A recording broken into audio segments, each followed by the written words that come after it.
Hello बच्चों, let's hit the question and the question says that which type of overlapping is shown by p orbitals that is px, py and pz.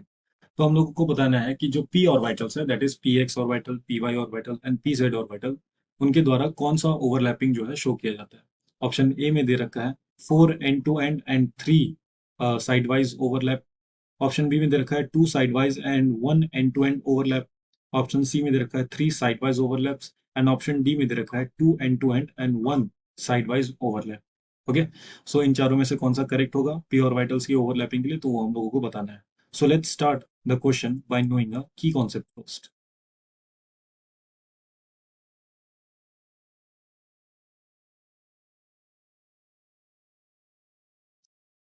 Key concept.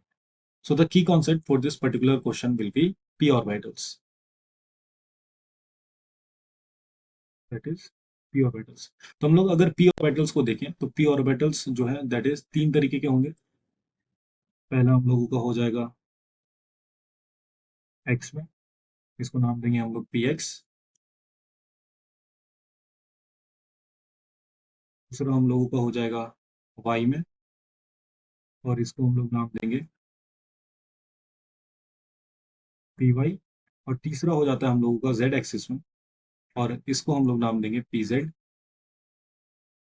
तो इसको draw करें x y and z axis. तो ये वाला जो orbital है that is z axis में, ये हम लोगों का हो जाएगा pz।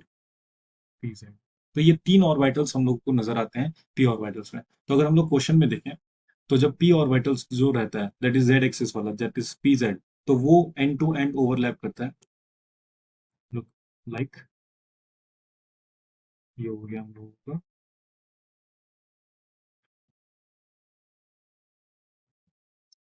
तो ये ओवरलैपिंग हम लोगों को दिखता है pz में। वहीं अगर px और py में देखें तो ये दोनों जो है वो हम लोगों को साइडवेज ओवरलैप करेगा कुछ इस तरीके से।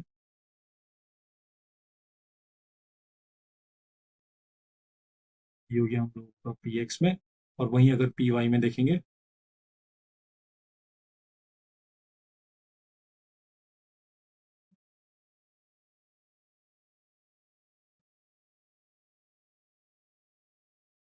तो ये हम लोगों को नजर आएगा पी वाई ओवरलैपिंग। तो यहाँ पे क्या हो रहा है, इस वाले ओवरलैप अगर इन दोनों को नाम दे तो फर्स्ट, सेकेंड एंड थर्ड। तो जो सेकेंड और थर्ड है हम लोगों का, ये हम लोगों का कहलाता है साइडवेज ओवरलैपिंग। That is